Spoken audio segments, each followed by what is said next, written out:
Hello everyone. चलो कुछ questions और कवर करेंगे इन्वेस्टमेंट अकाउंट्स के। क्वेश्चन नंबर 4 पे आओगे जरा। फोर्थ क्वेश्चन देखो क्या कहता है। Fourth question, MN Limited bought and sold 6% stock as follows. Interest being payable on 31st March and 30th September. 1st March को bought 24,000 रुपीज़ के at rupees 90.875 x interest. Brokerage 30 rupees. 15 June sold, 1st August bought, 1st September sold, 1st December bought. Prepare investment account for the year ending 31st December 2007. चलो heading लिखो books of MN limited, books of MN limited, और उसमें बना लो 6% stock account. ठीक है, चलो पहले date,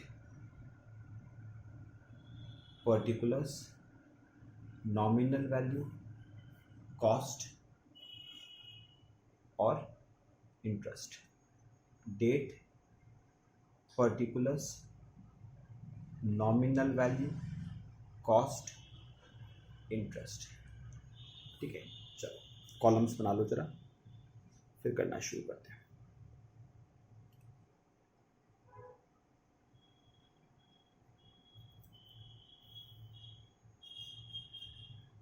चलो देखें। अच्छा एक काम करो, सब आ जाओ।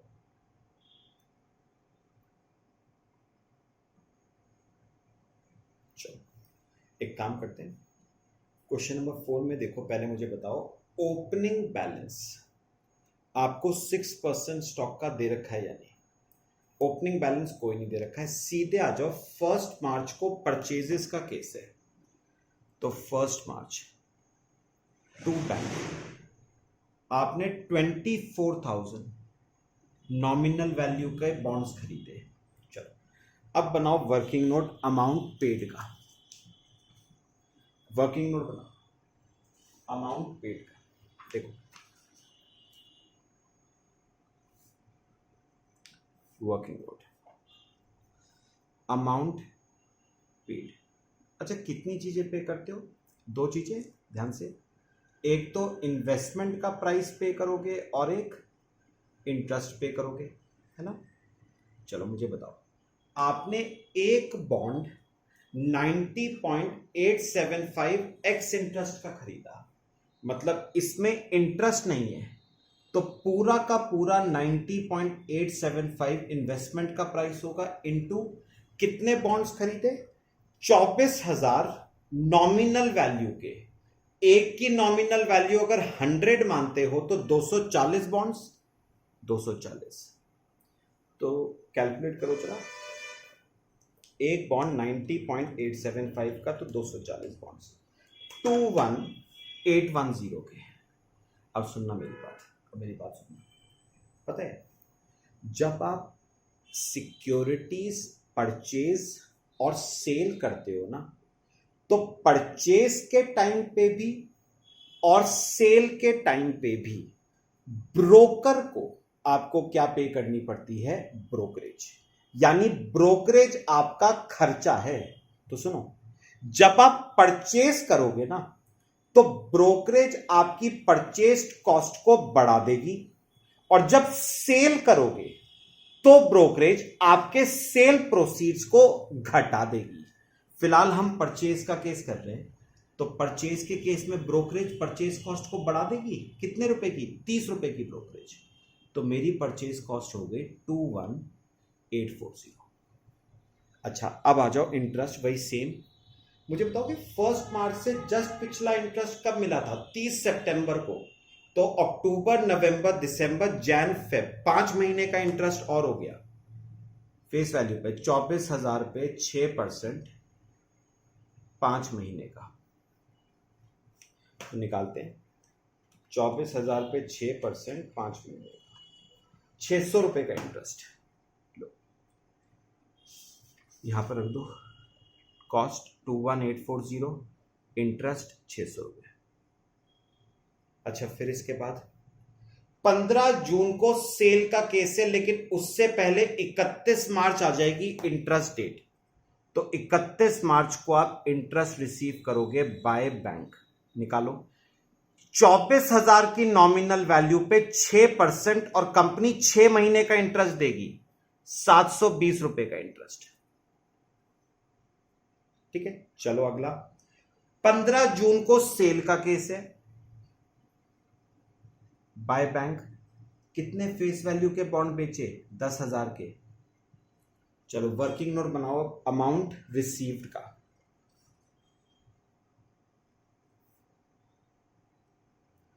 अमाउंट रिसीव्ड, दो चीजें रिसीव होंगी। एक तो आपको रिसीव होगा इन्वेस्टमेंट का प्राइस और एक आपको रिसीव होगा इंटरेस्ट। एक बॉन्ड बेचा 92.625 कम इंटरेस्ट का, मतलब इसमें इन्वेस्टमेंट का प्राइस और इंटरेस्ट दोनों हैं। तो यहां पर लिखना एक 92.625 का इंटू 100 बॉन्ड्स हैं,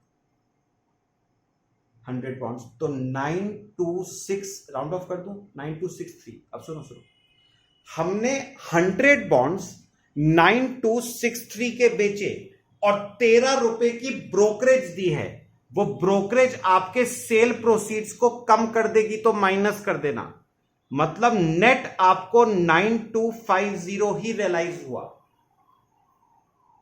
अब इंटरेस्ट बताओ। 15 जून से जस्ट पिछला इंटरेस्ट 31 मार्च को मिला, तो अप्रैल, मई और 15 जून 2.5 महीने का इंटरेस्ट। 10,000 पे 6%, 2.5 महीने का, तो 10,000 पे 6%, 2.5 महीने का।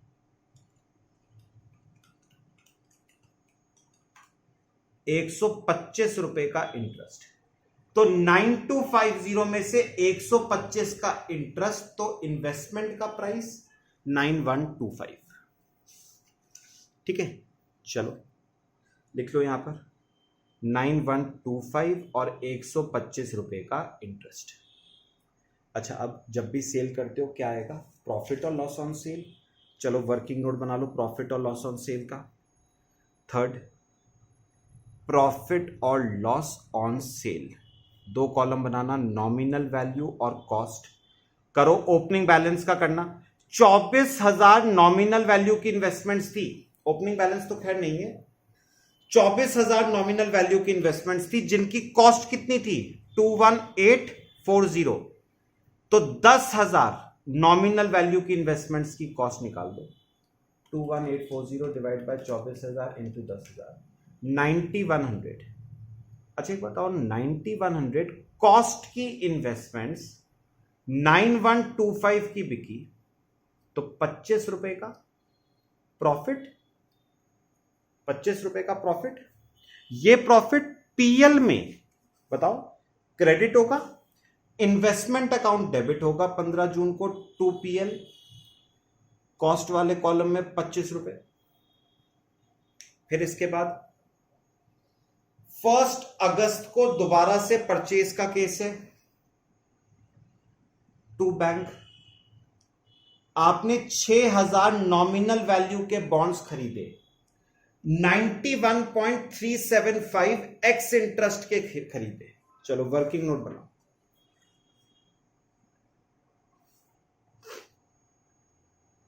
अमाउंट पेड, दो चीजें पे करोगे ना, एक तो इन्वेस्टमेंट का प्राइस और एक इंटरेस्ट।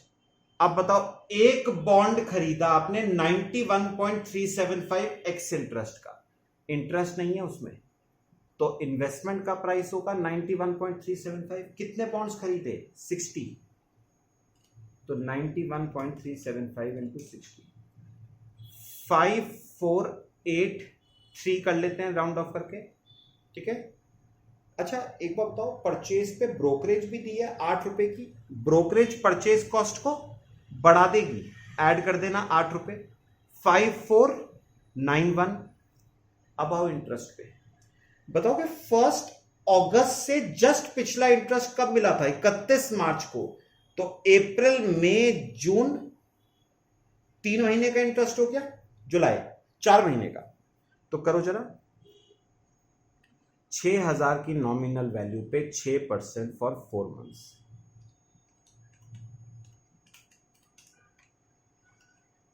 6,000 पे 6% 4 मंथ्स का 120 रुपीज का इंटरेस्ट। तो 5491 और 120। चलो अच्छा, अगला 1 सितंबर को सेल का केस है। बाय बैंक आपने 4,000 नॉमिनल वैल्यू के बॉन्ड्स बेचे। वर्किंग नोट चलो बनाओ, अमाउंट रिसीव्ड का,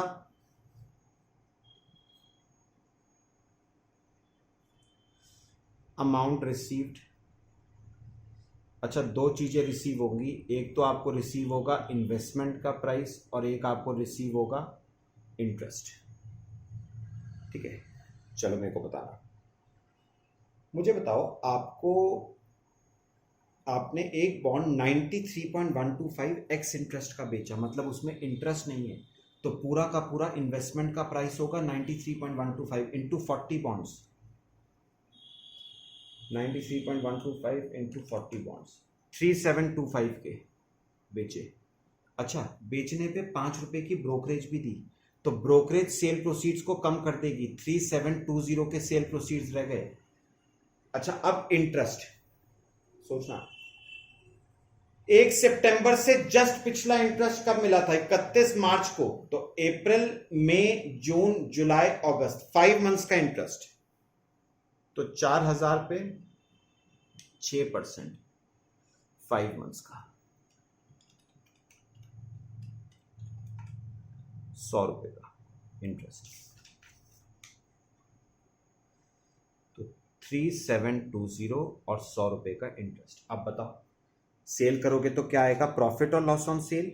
चलो वर्किंग नोट बना लो, प्रॉफिट और लॉस ऑन सेल, वही ओपनिंग वाले में से ही करना जो सबसे पहले खरीदे थे, नॉमिनल वैल्यू और cost.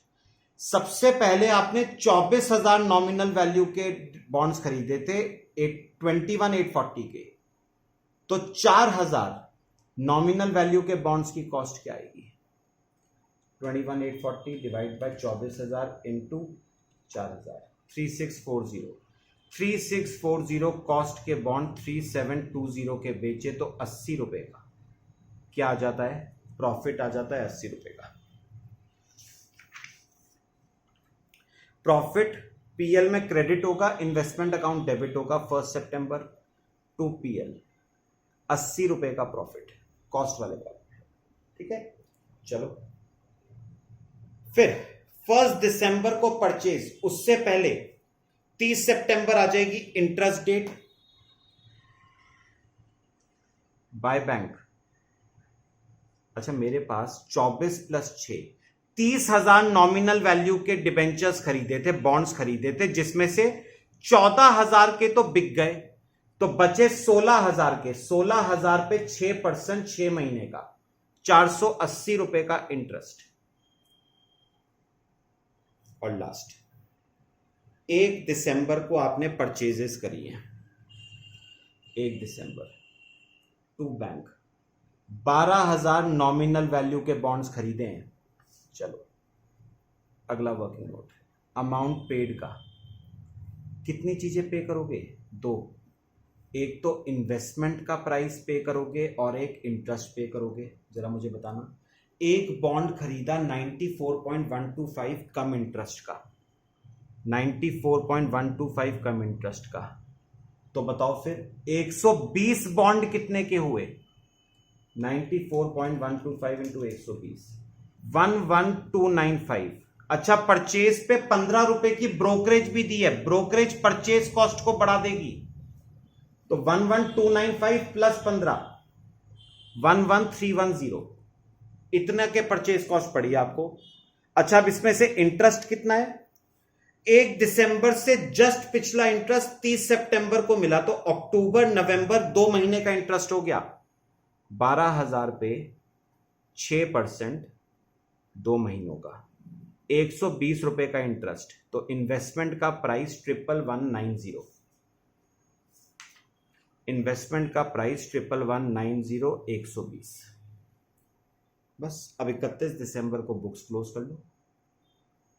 By balance carried down, मेरे पास 24 + 6 30 + 12 42 -14 28,000 नॉमिनल वैल्यू के बॉन्ड्स बचे हैं जिनकी कॉस्ट निकालो।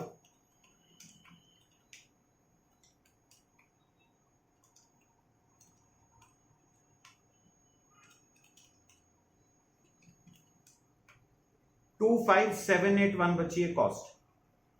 अच्छा, यहां पर क्या आएगा इंटरेस्ट में?